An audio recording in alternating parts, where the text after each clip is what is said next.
Everybody's allowed to chime in whenever they can. Just fight your way in, Jordan. Yeah. What are you talking about? I chimed in just as much as anyone else. Did you? Yeah. All right. I mean, when your video wasn't breaking up, you might have saw. But... Oh. Here comes the heat.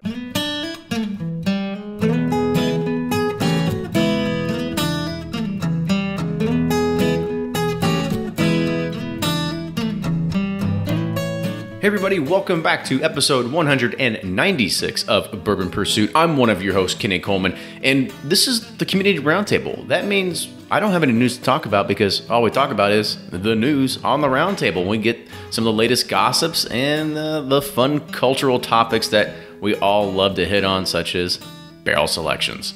But a little bit of news about us. We recorded a live podcast this week with Corky Taylor of Peerless Distilling Company. Make sure that you don't miss out on our live streams and live recordings because we have another one coming up in May. Make sure you're following us on all our social media channels, Facebook, Twitter, and Instagram, and you're going to be the first to know when we go live. Are you interested in partnering with Bourbon Pursuit? We're the most downloaded whiskey podcast across America. Check out how you can get your brand in front of 1 million bourbon drinkers per year at bourbonpursuit.com and hit the partnership button. Or you can send us an email, team@bourbonpursuit.com. Now with that, let's hear a little message from Joe over at Barrel Bourbon, and then you've got Fred Minnick with Above the Char. Joe from Barrel Craft Spirits here. Barrel Craft Spirits is more than just bourbon. We blend rye, whiskey, rum, and our signature Infinite Barrel project. You can find it on the shelves at your nearest retail store. I'm Fred Minnick, and this is Above the Char. If you walked into a Louisville bar in the 1980s, you had a very little chance of getting a good Manhattan or Old Fashioned or mint julep. Most of the bartenders were used to just slinging beer and pouring a little whiskey on ice or neat. And then came a young woman named Joy Perrine. She came from the Caribbean islands where she served as a bartender at St. Croix and made all sorts of daiquiris and various types of rum drinks and all kinds of banana frozen concoctions that made the island visitors quite happy. Louisville had never seen anybody like Joy Perrine. She stood behind the bar and slung mint juleps like nobody here before. She made Manhattans and created special syrups that would complement bourbons, unique to Kentucky. She was so amazing that Esquire called her the bad girl of bourbon. And the reason why, she would tell you off if you ordered a bourbon the wrong way, in her opinion, or if you boasted a little too much about what you thought you knew about bourbon. Because of her accomplishments in life, Joy Perrine was named in the Bourbon Hall of Fame, the only female bartender to be inducted into the Bourbon Hall of Fame. When she passed away 2 weeks ago, I thought about my relationship with the 73-year-old. She was quick-witted, would always tell you what she thought, but boy, did she love family. She loved her daughter, she loved my family, and I gotta tell you, if you were ever in Joy Perrine's presence and she made you a drink, that taste, that moment, it would last a lifetime. Her longtime employer, Dean Corbett, died a few months ago as well. And I like to think that both of them are upstairs right now in the clouds somewhere, sipping on a bourbon. I hope that I can only add to what Dean and Joy did for the Louisville community. And whatever you do in bourbon, whether it's consume it or promote it, I hope we can all live up to the standards that Joy Perrine created. And that's this week's Above the Char. Hey, did you know I got a new magazine out? Go check it out. It's on newsstands now. Look for Bourbon Plus in Whole Foods, Kroger, Barnes & Noble, and a lot of other places where magazines are sold. Hit me up on Twitter or Instagram at Fred Minnick. Until next week, cheers. Welcome. This is the 31st recording of the Bourbon Community Roundtable. It is another favorite of Bourbon Pursuit because this is the opportunity that not only do we have a variable mix of some of the biggest bloggers and authors in the scene of bourbon here to join us, but we get to talk about recent news, and it's also the opportunity for fans, for people that are in the bourbon community as well, to join and watch this happen live and be a part of the live chat as it goes down. So Kenny, Ryan, and Fred here from Bourbon Pursuit Team. Fellas, how you doing tonight? Great. I'm trying to count all the. Well, it's 31 times down. We had to mess up at some point. I'm trying I didn't to think you count were going to all ask the. that question. Why would you hit him with a hardball? Where's the bunnies? I was trying to count all the tiles on the bottom of the screen. I'm like, how many people we got going this down? What matters is the round table is a bourbon family, and I'm here at my cigar family in the lounge, smoking a stogie and just excited to get this going. Yeah, I'm in my basement, looking at my kids' toys. Pretty pumped. Let's do this. Pre-game. No, everybody's got a little bit different atmosphere, but this is also the pregame that we're recording this about an hour before the NCAA Men's National Basketball Championship kicks off. For me, I've got to still go with SEC, so I'm pulling for Auburn tonight. Ryan, Fred, what about you all? Auburn's not playing tonight. Really? Are you talking You're about gonna edit that out. Saturday's games? Kenny? Yeah. Oh, yeah, you're right. Sorry. Virginia. Well, Auburn should have won, versus but Texas Tech. Yeah, I'm way Auburn off. should have won, but they fouled. Last night. That's true. Texas Kenny, Tech, baby. let's just start over from the top. Go Big 12. So I'm going back. Virginia. I'm going to go actually have Virginia. Virginia's who I'm going. Virginia's had two crazy wins, so the probable odds of them winning those games are not probable. So it's probably they're going to win. Fuck them. Go Texas Tech. Red Raiders. There we go. So we got our first three in. Let's go ahead and kick it off with our Cal Ripken of the Community Roundtable. Blake, take it away. Yep, just continuing the streak all the way through undefeated in the Bourbon Community Does last time Roundtable. really count? That was It counts. drop in. I'm not sure If your face shows up, it counts. If you even throw a pitch in a game, you count it as played. But no, so tonight, I'm Blake from Bourboner, bourboner.com and sealbox.com. So for tonight's game, don't really have a dog in the fight. Do you, being a Florida fan? Okay. Well, back-to-back national championships. It was a decade ago, but let's. I think it'd be interesting to see Virginia win. To go from the first number 1 seed to get knocked off by a 16 seed, and then go back and win the national championship the next year. That's a pretty cool story. Texas Tech, I really just have no connection to, other than I like that Bobby Knight coached there for a few years. But my heart would say Virginia, but I don't think they're going to win. I think Texas Tech actually wins. If we're going to do a spread, I'm going to say Texas Tech by 7. And I'm willing to put. Going to one up this. Yeah. I got a Bourboner pick on that one if anybody wants to take me up on it. Oh. Now things really get heated up. I just said Is that a 5-star pick? Can I put my mortgage down on it? That's a 5-star guarantee. Brian, Sipping Corn, go ahead and take it. All right, thanks. This is Brian with Sipping Corn. Find me at bourbonjustice.com or sippingcorn.com. My team tonight, I'm in protest, so I'm still rooting for the Cats somehow, some way. But since they can't win, since it was robbed from us, I'm going Texas Tech tonight. The improbability that Ryan was talking about of some of those games that Virginia won and just not being able to put points on the board makes me think this is a Texas Tech kind of night. There we go. And in honor of one of our topics and one of our guests, I've got a Wild Turkey 1855, the 108.8 proof. Nice. And I've got to drink the rest of it because a reminder to people, corks can still break after the initial opening. So the rest of this is going down. Oh, boy. Cheers, guys. Well, somebody's going to sleep really well tonight. Cheers to a good Tuesday. Jordan, take it away. Sure. This is Jordan from breakingbourbon.com, one of the 3 guys on the site. Visit us for the release calendar, in-depth reviews. You can also find us on social at Breaking Bourbon, Instagram, Facebook, Twitter, and Patreon. And for the championship game, since Duke's been knocked out, I'm going to stick with ACC and root for Virginia. All right, and then we've got 2 other guests that are joining us tonight, and they're always familiar faces to the podcast as well. First, I'm going to go with Wade Woodard, who is he's keeps the Tater Library. He's got tater-talk.com. So welcome back to the show. Hi, good to be here. As you mentioned, I'm a whiskey geek. I have a blog site, tater-talk.com.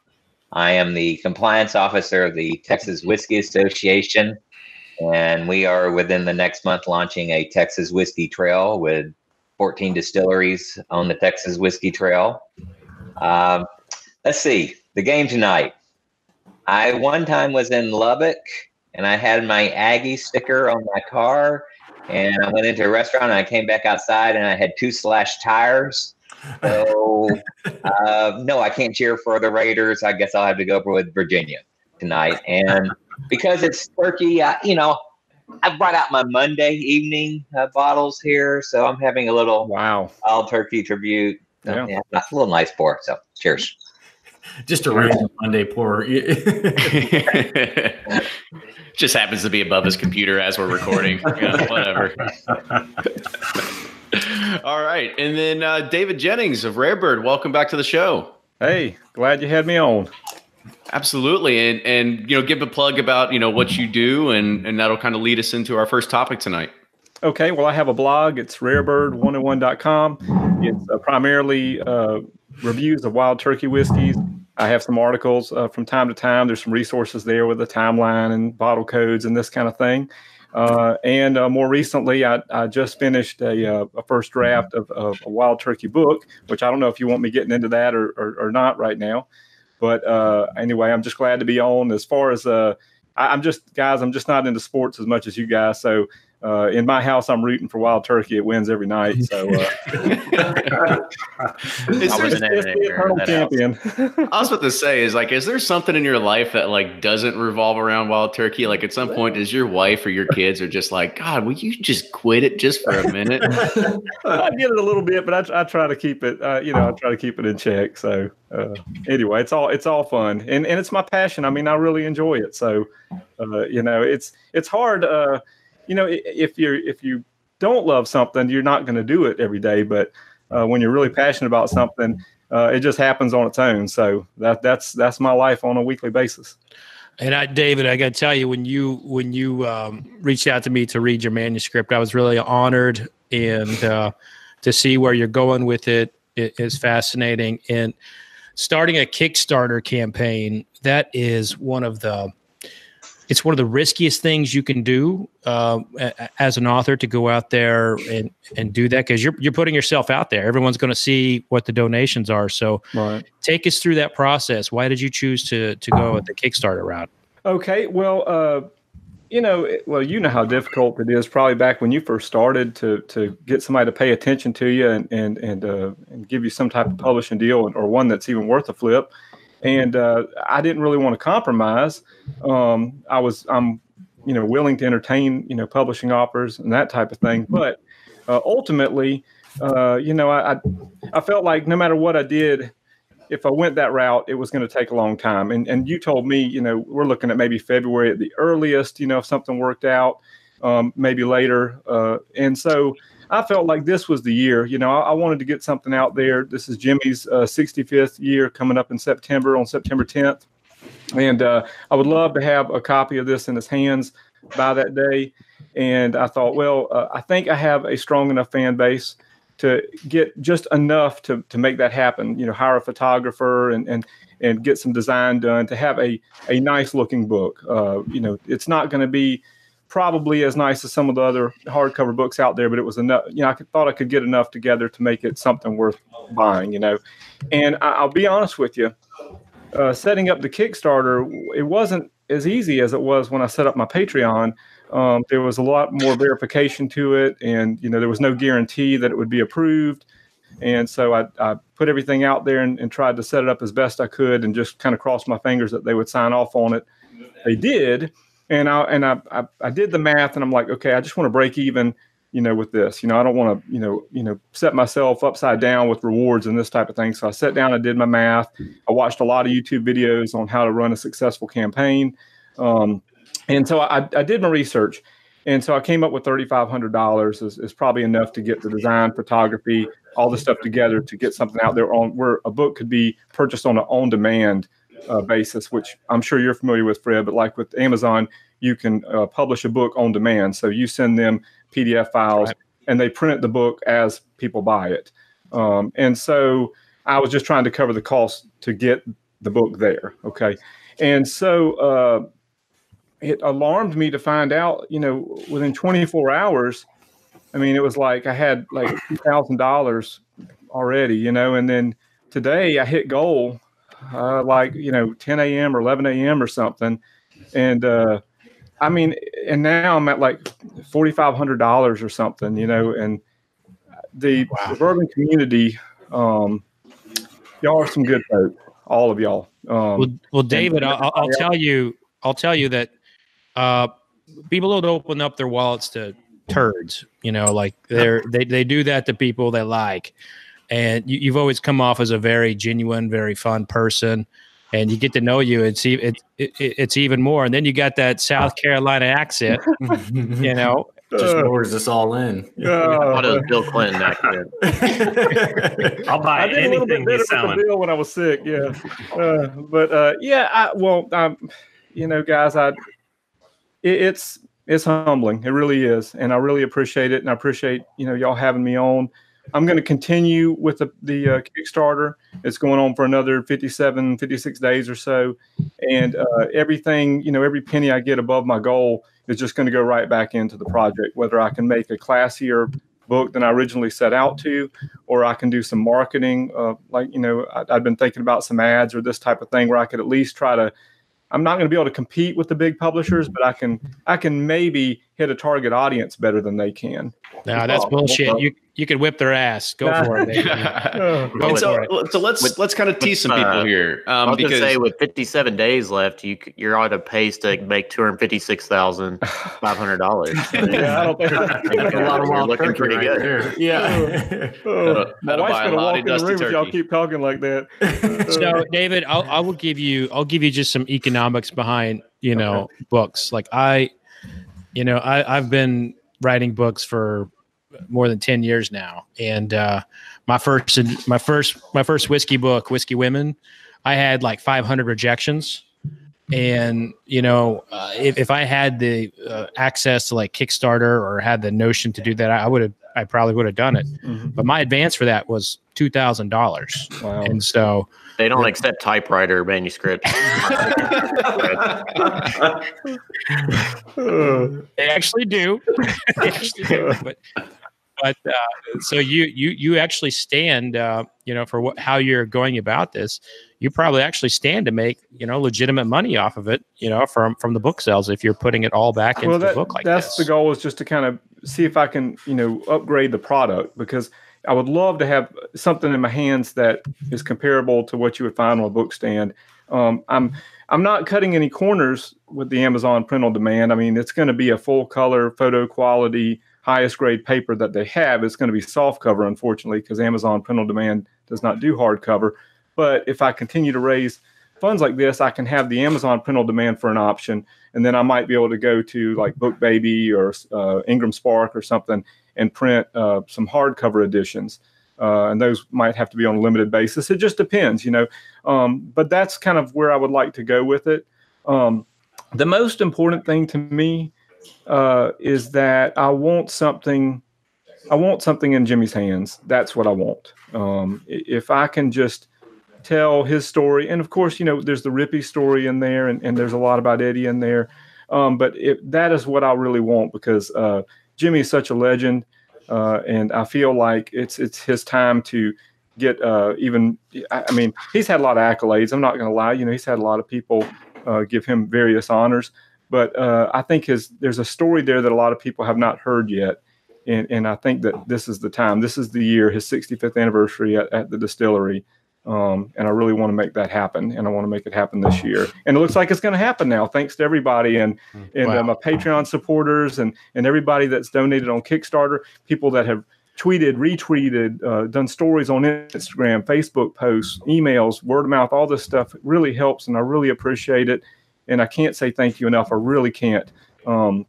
Well, you still got more time to go here. You know, you hit a goal within 3 days, which is fantastic. You still got 50 some odd more days to go here. So I kind of want to let you give, you know, sort of one last plug to people that are sort of on the edge or like maybe thinking, oh, well, he's already got his funding. Like, why should I even bother to promote it or back it still? But give some ideas of why people should still back it because of the stories and some of the content that you're going to be delivering inside of there as well. Okay, great.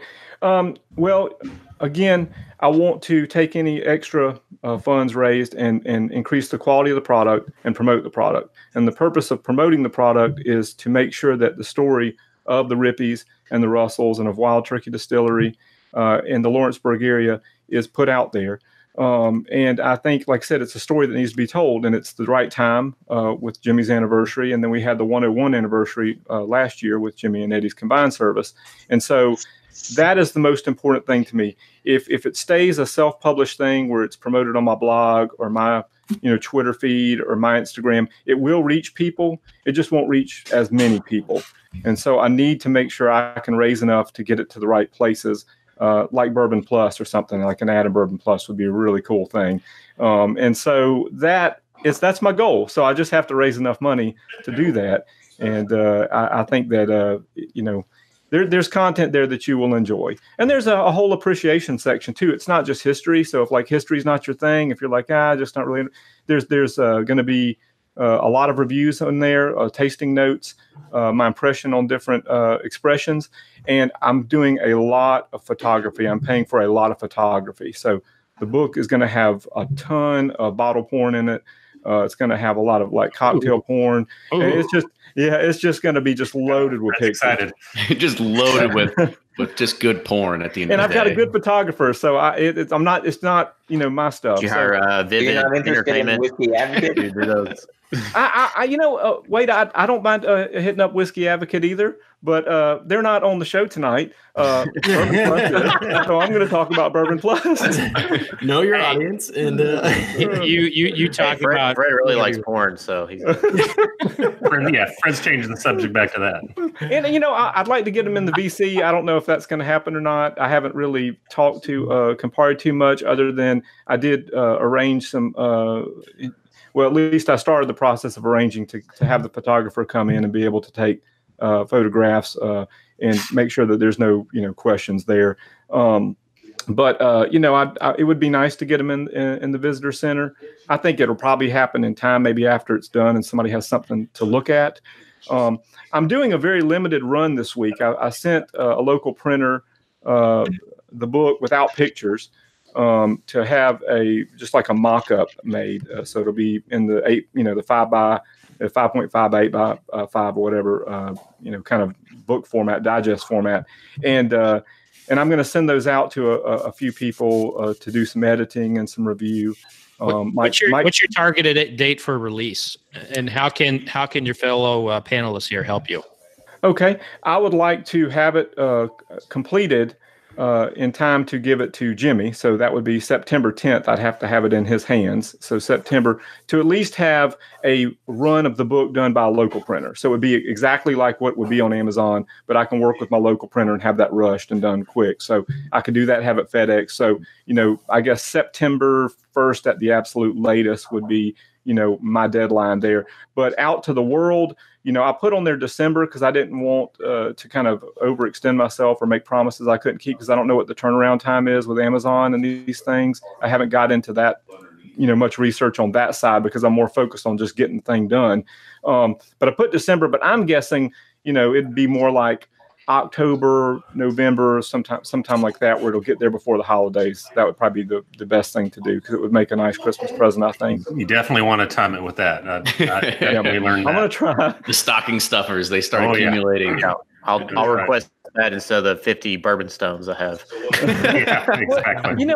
I never imagine how much. I mean, you don't think about these things like indexing, like Fred, someone does your indexing for you, Yeah. And like, I'm going to have to do that. And like, I started messing with Microsoft Word, and I loathe Microsoft Word. I mean, it's got a lot of features, but it's just, it sucks the creativity out of you. Dude, don't do indexing. I'll connect you with someone who will We'll do it for. He's got a great typewriter. That's wow. That's exactly right. I was going to say, like, we're getting out of the bounds of even what I even know to talk about. Well, thank you, Fred. I mean, seriously, because I played with it and I'm like, oh my God, I'm going to kill myself doing this.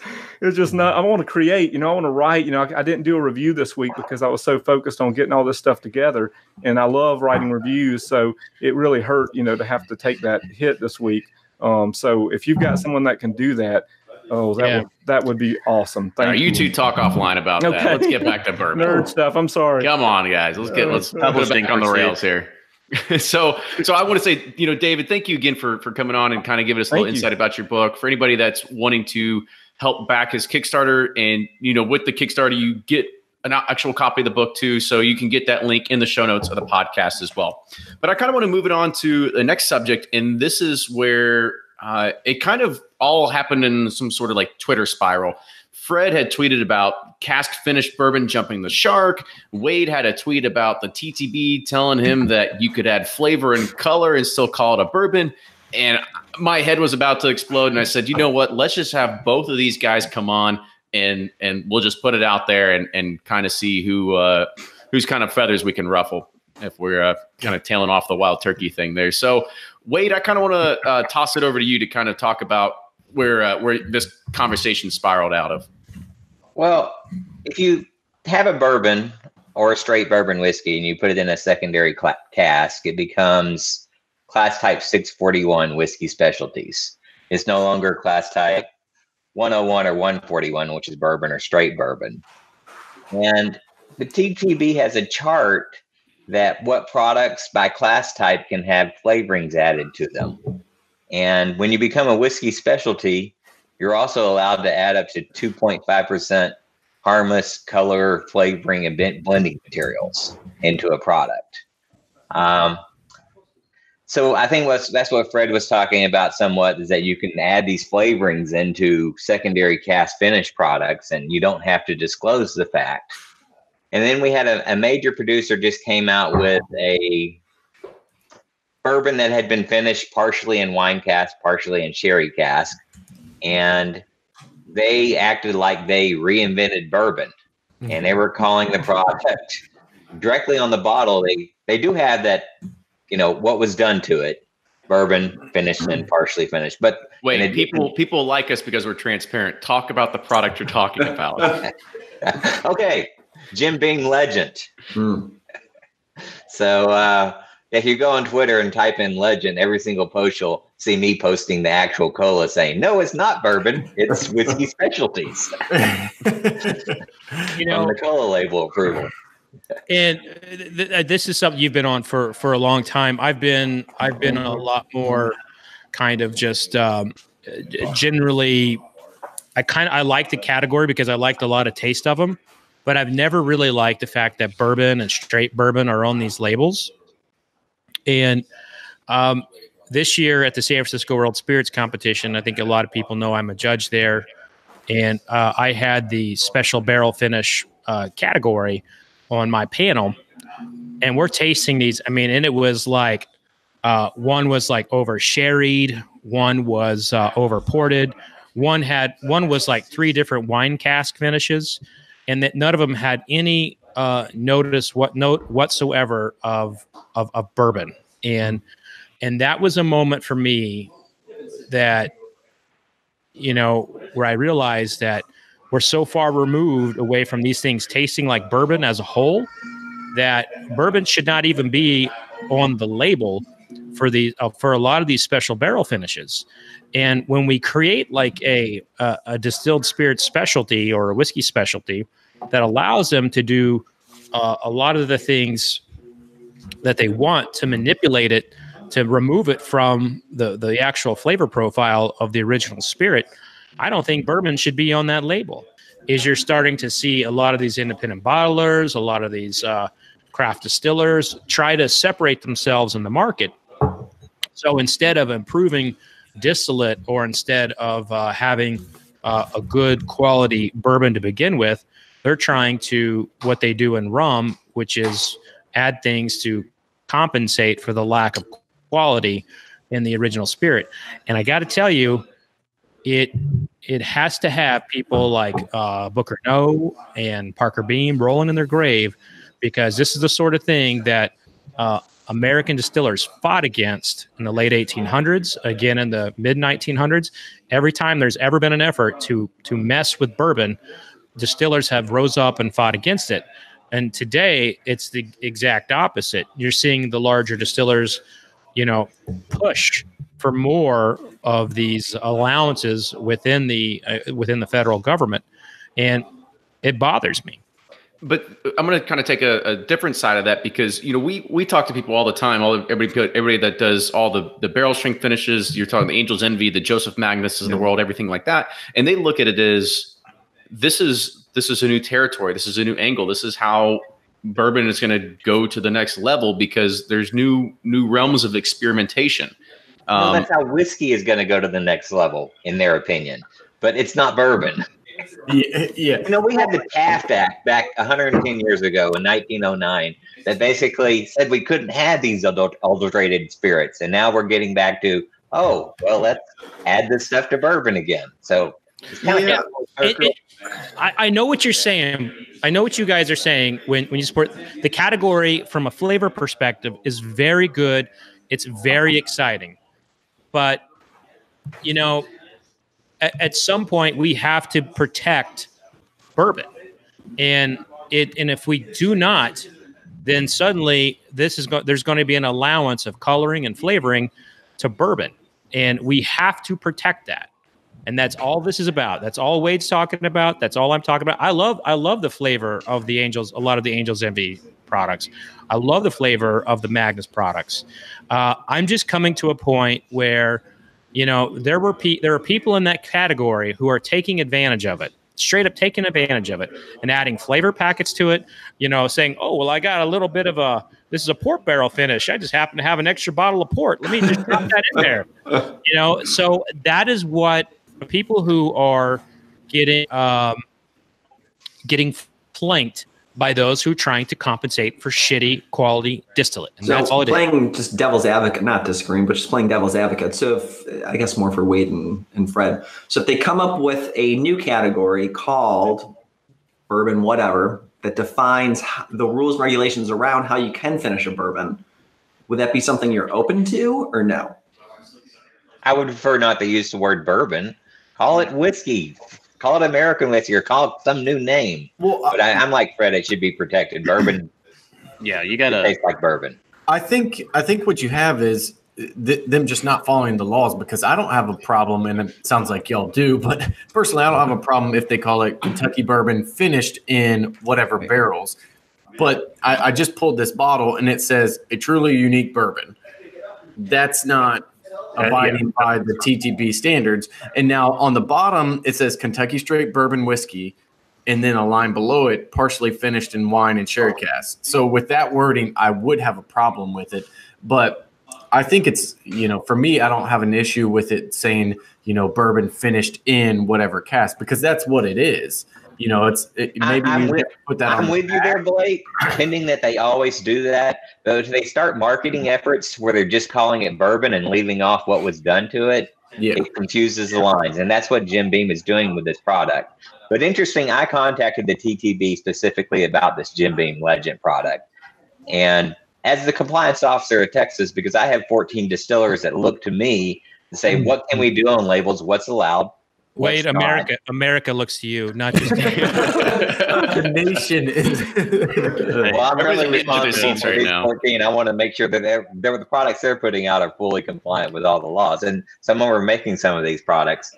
And so I sent the TTB a direct question, is this Jim Beam label fully compliant with the TTB laws? And they basically came back and said this label is compliant. So the TTB doesn't seem to have any problem with Jim Beam calling this product a unique bourbon. Well, I don't think the government. Go ahead. Sorry. Well, no, I agree with Blake on the bourbon finished in, but my devil's advocate question for Fred is, it's a subjective question to say when a bourbon finished in whatever kind of barrel no longer has the attributes of bourbon. So how do you govern that?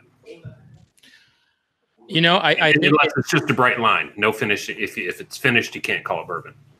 Yeah, I'm not opposed to finishes, and I'm not even really opposed to having bourbon necessarily on the label. But when it's the main word on the label versus an amplified word. I think that is really where we're getting it. Here's the thing with whiskey distillers, really human nature is you give someone an inch and they're going to take a mile. And that is where we are. I can't remember what the brand was when I found out what it was, but it was finished in like 3 or 4 different casks, and it was still it's still on the shelf as a bourbon. Angel's Envy is in 1 cask. Whatever you think of them, they're in 1 cask. Maker's 46, it's one style. It's got French oak staves inserted. But when you start getting past 1 barrel, I mean that is where people will start taking advantage of it. And then you're going to get into Solera, and you're going to get into all these other things that distillers are going to try to do to take advantage of it, to stand out, and to use their marketing tools, to get a very clickbait headline that will run rampant on something like Men's Health or Gear Patrol or Forbes or wherever. And and I'm just telling you from a pure readability standpoint, that Jim Beam story is all over the place. It is all over the place. And what is drawing ire from Wade and a lot of other people is that fact that it continues to be called bourbon and being so different. And it's getting put in that same kind of innovation bucket as something like sweet mash, and no one cares about sweet mashing, but to me, that's innovation for bourbon. To me, that is real innovation. The barrel finishes, I love the category. I love so much of the flavor of it, but we're getting out of hand. And I just know in rum, it's a shit show. They say it's a Solera system. There's not Solera. Well, I mean, the other thing is that when we're talking about these finished casks, you all are going to know better than me, but I don't think there's a law or anything that states about how empty a certain cask must be, or how dry, or how aged it has to be until it could have 6 bottles of rum left in there, or port or sherry. It could have a few drops. There's nothing to say. Look at they rebuild their barrels and then they refill them too, right? And it's how they recharge barrels. Yeah, exactly. Again, that's also what they do in rum, and there's nothing wrong with that for creating a whiskey. And another thing, Wade, is something that is of growth right now are blends. We're seeing a lot of blends of various types of bourbons, and this is another area where people can slip in a little bit. If you don't see blend of straights, what are you getting? So there's just a lot of things where there's this incredible. I feel like taking advantage of an eager populace to drink bourbon. And, not to cut you off, but it's funny, the whole time we're having this conversation. So I think it's almost like the very front line has already been lost a long time ago. And when I think of, we'll take Wild Turkey Honey or Jim Beam Stag or anything like that. So when I talk to a lot of people who don't normally drink whiskey or bourbon, right? They'll say, oh, I had this really good bourbon. It was cherry flavored, or I had this really good honey bourbon. And I'm always like, oh, and I start to explain it to them and they're like, so do you drink that bourbon? And it just goes right over their head, right? The big distilleries, they won that battle a long time ago because in their minds, people aren't reading the label. They're already associated with the brand. Yeah. Right. And that's not even bourbon to begin with. It's just a blend of liqueur and bourbon, right? Well, they lost a long time ago. Well, I think one thing interesting, you asked how these products can be compliant with the TTB. If you exceed 2.5% in these flavorings, you would technically have to call it a flavored whiskey. We don't know how much product is in these casks when they add it in. So actually, a lot of these products, if you actually measure them scientifically, they're probably exceeding that 2.5% level that's allowed by law to be added to it. So a lot of these products, especially when you start doing multiple casks like Fred was talking about there, probably exceed the 2.5% and probably legally should be called flavored whiskeys. Wait, I have a question. Is there a definition for cask? I mean, what's a cask? Does it have to be a certain defined barrel, or can it just be a wooden box? I mean, what's a cask? It may change soon. Yeah. I mean, what's a cask now? Legally. There is no legal definition for. There you go. Matter of fact, it's in the TTB regulations. They call it an oak container. They never even say barrel or cask. They call it oak containers. But they're changing that. Container finished whiskey. I like that. That's category. Jefferson Ocean. So Wade, I'm curious what you think of this. My belief is that if it stopped with like something as simple as like Angel's Envy, I don't think we're having this conversation. No, we wouldn't. I really respect what Angel's Envy has done, because they never they always are always very transparent that, you know, they are bourbon finished, rye finished. And I respect what they've done, but I mean, I don't know. I mean, bourbon's bourbon by itself. That's the way it should be. And I think finished stuff should be whiskey. That's just my opinion. Like, maybe I'm too old school because I grew up around it, but why are you hiding something, man? Just bourbon, you know? Ryan, like, if you do that, we'd have to have like a whole spin-off show called like Whiskey Finished in Port Cask Pursuit. You know, it's just too many words. Well, then don't do it. I just stole the URL. So make good bourbon if you want bourbon on your label, you know? But you know, as we look at what the future is, all right, so things are taking off and people are getting more influence, you know, throughout the consumer base, throughout the governance. And, you know, what does it look like in 10 years? We've seen what this looks like now after really a 10-year explosion of barrel finishes.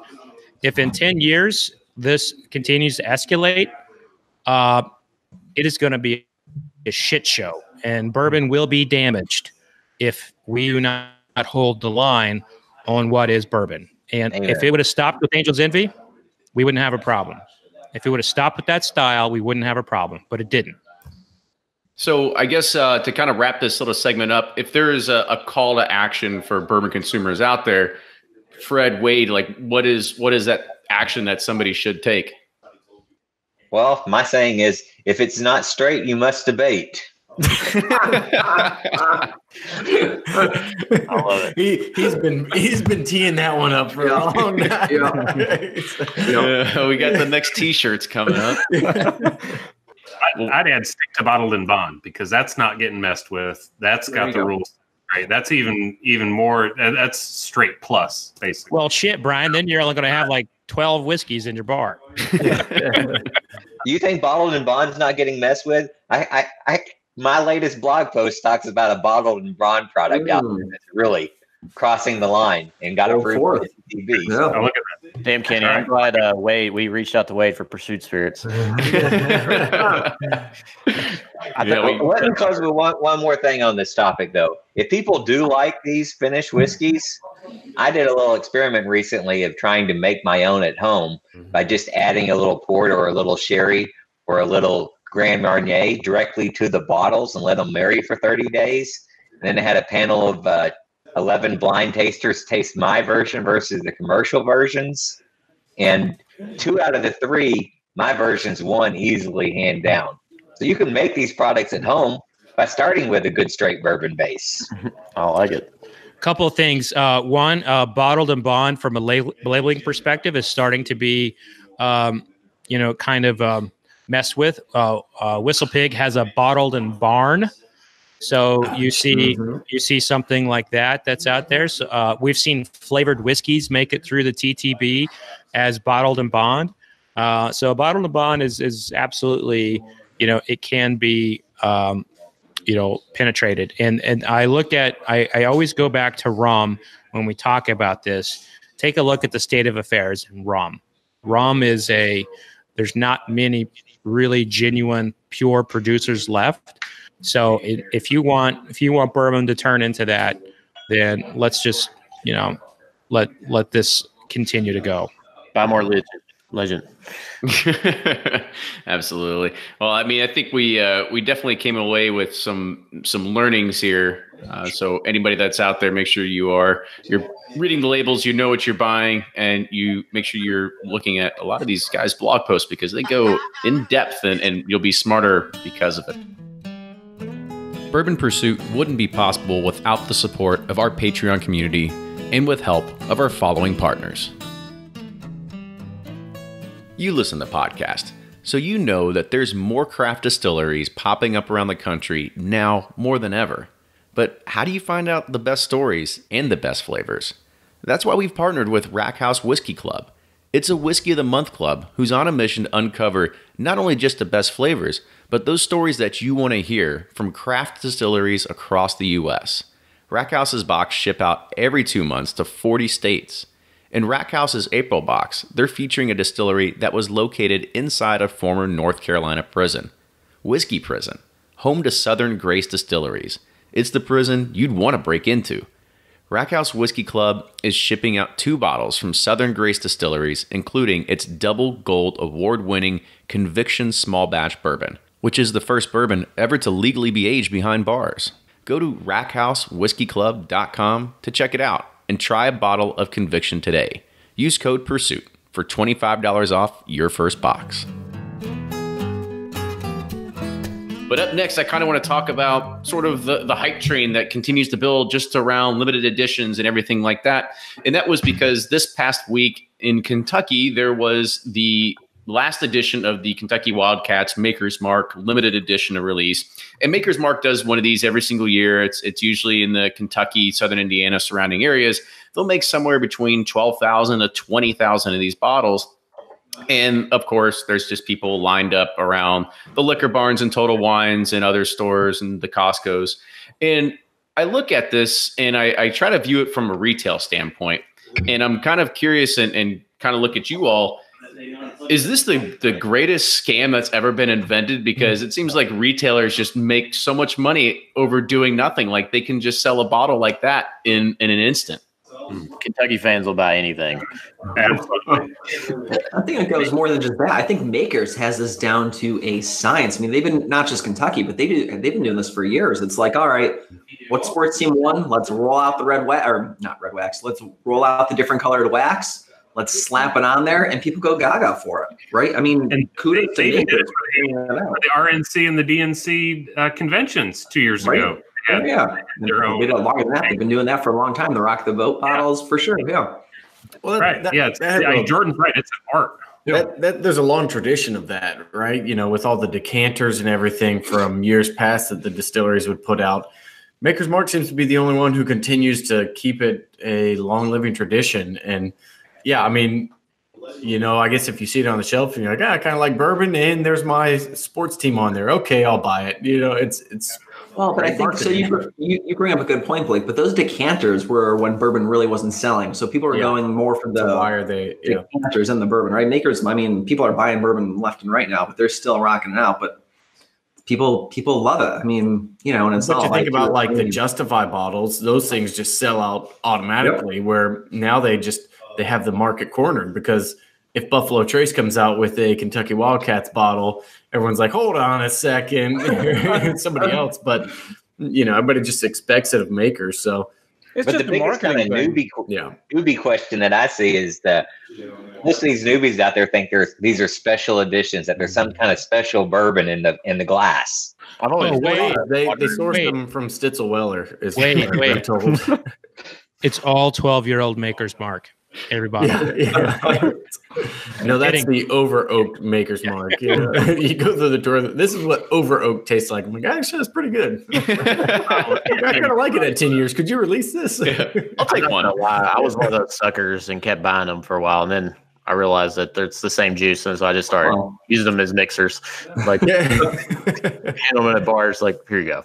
But I think certain brands, right? So you got Makers, but Woodford does it with their Derby bottle, right? Yeah. People go gaga for that. I think each brand has their niche, and they. I don't want to say they exploit it. Who was it? Secretariat? that for Yep. or Oh yeah, that was that was actually limited, like super limited. that was that was good. that Secretary one, Penny Chenery, the owner of Secretary, picked it out. That was one of the coolest experiences of my career. Was being with her when she picked that bottle. That's cool. But these things are, we can bitch about a lot of different things, but this is a little bit to me of the spirit of just having some fun. It is what it is. They've been doing it for a long time. It brings in outsiders interested into to the category. It gets new fan bases excited. I like it. Most people don't open the bottles, and they're impossible to open. You get all those layers of wax on there. The last one I tried to open was the Astros World Series bottle. I had to take a blowtorch to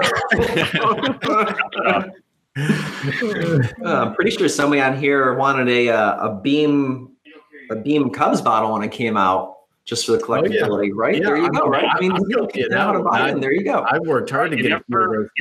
I mean, they could put just colored water in there, and no one would know the difference because I'll never know. Although no one opens these things. Yeah. It's kind of like we talked about it on a community roundtable in the past of having a signed bottle. You're like, well, do I really want to open up a bottle that's been signed? It's like, nah, I'll just open up something else. So kind of one of those things, just going to sit on the shelf. It's going to be a cool decoration. I open my signed bottles, so do you? I do, yeah. You really are a rare bird. It tastes better. He just set me up so well for that one. I couldn't resist. That's a bunny pitch right there. It really is. So after tonight, which bottle will they be making after the national championship? UVA, Texas Tech bottle. Wow.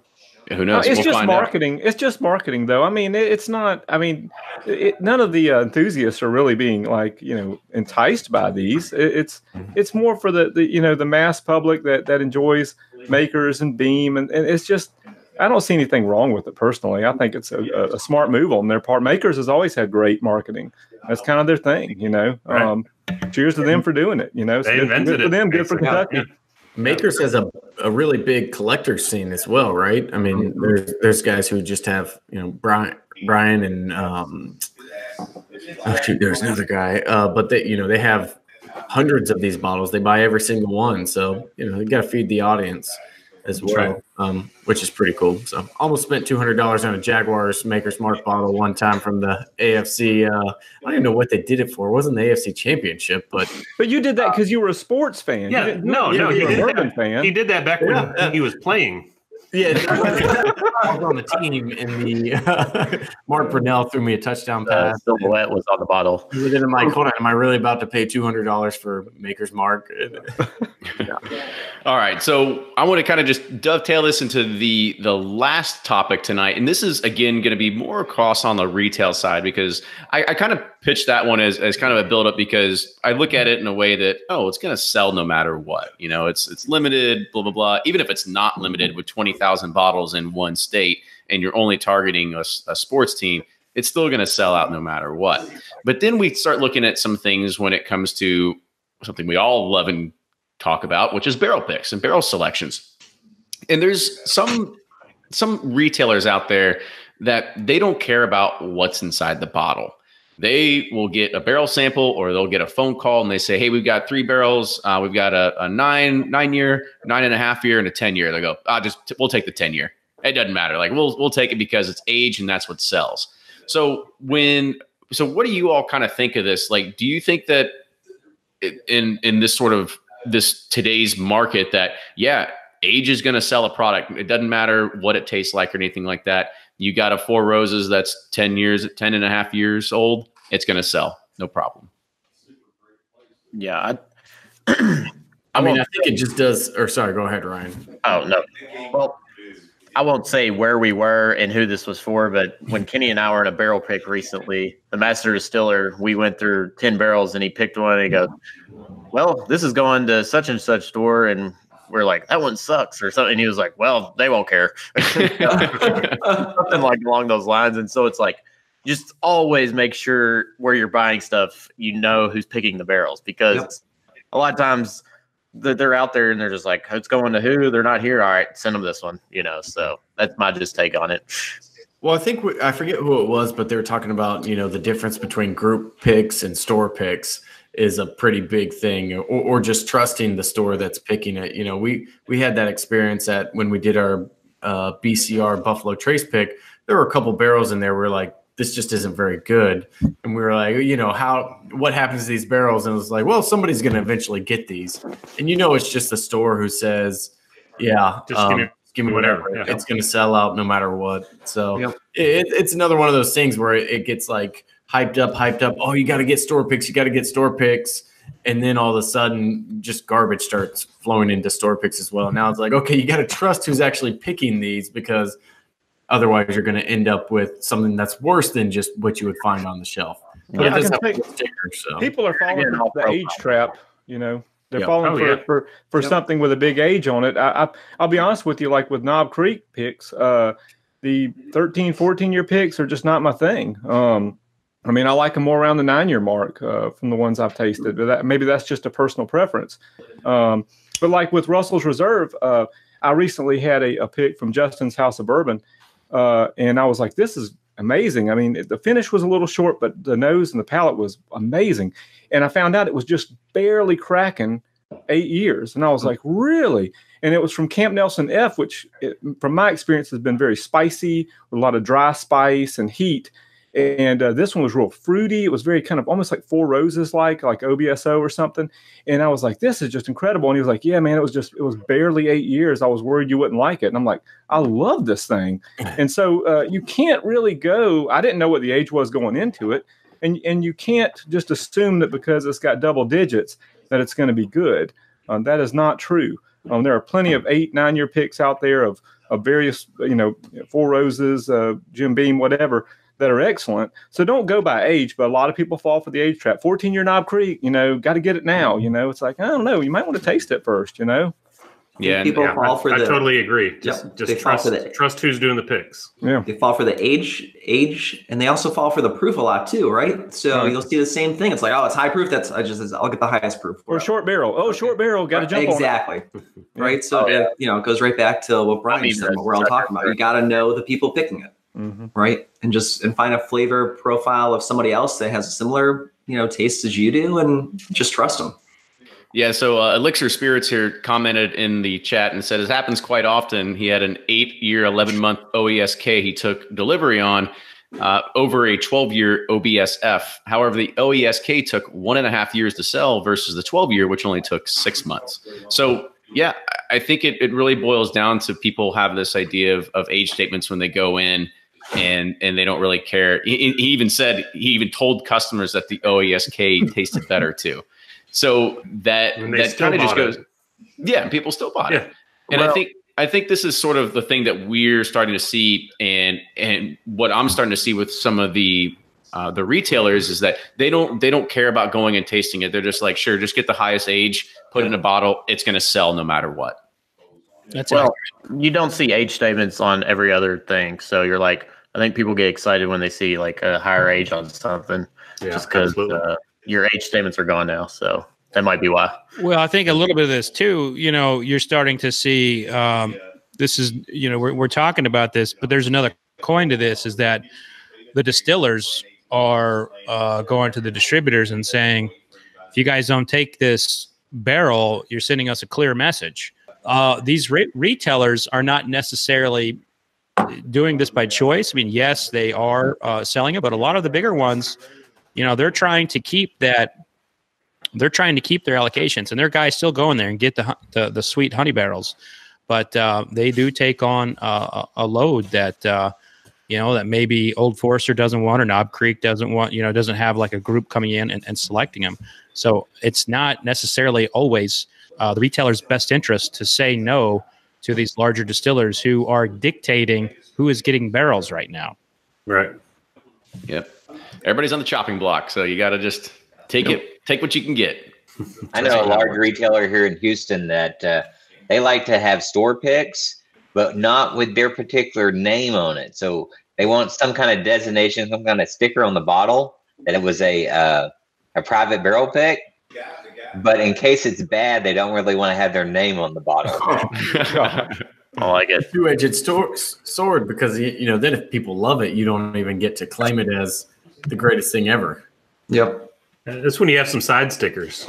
Just start putting on after the fact. Of course, I go around to stores and randomly throw little stickers on them that looks like a private barrel pick. just to help them run through inventory faster. Yeah. A bunch of unicorn stickers, just Yeah. this is the unicorn. That's probably the next good prank that you could probably pull next for April Fools. Just go into Total Wine and just start putting stickers on everything and just put a few pictures out there and just watch people start running. Who knows? Wait till it gets sold on BSM. I bet the retailers would actually like that because it would get more like social media traction for them. Absolutely. Yeah, press is good press. Mm-hmm. Good deal. So that's going to help. That's going to wrap it up for tonight's episode. I want to say thank you, everybody, for joining us, whether you're live watching us through the chat. And then also thank you to everybody here on the panel that joined us. So Ryan, Fred, thank you again. And I kind of want to go around the horn one more time to let people give an opportunity to say where you blog and kind of start closing it out. So Blake, we'll start with you, buddy. Yeah, I'm Blake from bourboner.com. Always great to be on here. Good to be back in the full aspect and not just a quick drop in. So you can find me Instagram, Twitter, Facebook, BOURBONR. Also check out sealbox.com. That's SEELBACHS. We specialize in craft spirits. So check it out. Yeah, thanks for having me, guys. Get all your bourbon delivered right to your door. Whether it's finished in a cask or not, it still comes to your door. All kinds of bourbon. They do all kinds. We can rum. We can, whatever you want. You take your pick. No, a lot of good stuff. New Riff just barrel landed last week, so that was a big one. But it's already gone, so you're too late. You can get some of the other New Riff stuff if you'd like. Good deal. Brian, go ahead and go next. All right, thanks for having me on again. Brian with Sippin' Corn, and you can find me at sippincorn.com and bourbonjustice.com. Check it out on Amazon and through Potomac's website. Good deal. Jordan, you're up next, buddy. Sure. This is Jordan, one of the three guys from Breaking Bourbon. You can find us on social media at Breaking Bourbon along with Patreon. Visit the site for our daily updates to our release calendar along with our in-depth reviews. Good deal. And we'll just keep going in order we had before. So, Wade, you're up next. Yes, my blog is tater-talk.com. Or for the folks that are listening in Texas, they might want to check out texaswhiskey.org. There we go. Big things happening in Texas. All right, always big things. And David, go ahead. All right. Well, if you want to read some Wild Turkey reviews, go to rarebird101.com. You can find me on Instagram at rarebird101. You can find me on Twitter at rbird101. And, of course, I'm on Patreon, patreon.com/rarebird101. And I have a Kickstarter, as you've probably heard, about a book I've written about Wild Turkey. And I want to thank all my Patreon supporters and the people that have pledged on Kickstarter and all my followers and readers. And last but certainly not least, thank you, Fred. Thank you for talking with me and guiding me through this process and being so supportive. I appreciate it, and I hope that everyone recognizes that, as passionate as I am about Wild Turkey, Fred is passionate about bourbon. So, thank you. Man, I was about to say, it's a good thing you were talking about Fred there, because I was about to pull like a Bob Barker, like the wheels getting ready to stop spinning. Like, you need to go and pay attention to what your numbers getting ready to come up. Trying hard for that Bourbon Plus spot. The discount. I got to get that discount now. You have private jet ads in there. Always be selling. We do. Yeah. Absolutely. And so make sure you're following, of course, Bourbon Pursuit on Twitter, Facebook, and Instagram. You're also following Fred Minnick at all those different channels and supporting, of course, Bourbon Plus there as well. Ryan, go ahead and close it out for us, buddy. Ooh, Bourbon Plus. No, thanks, guys, for joining us as always. This is the shortest one ever. I guess there's something going on tonight or something. Appreciate everyone. I mean, super excited for the Rare Bird Dave Jennings book. I'm super pumped. So please support that, because I think it's going to be a great addition to anyone's bourbon library. But anyways, thanks everyone. I guess go Cavs. I don't know. I mean, it sounds like that. So I don't know. Yeah. We'll see what happens. Yep. Yeah. Well, with that, thank you, everybody, and we see you all next week. Cheers. Cheers. Cheers.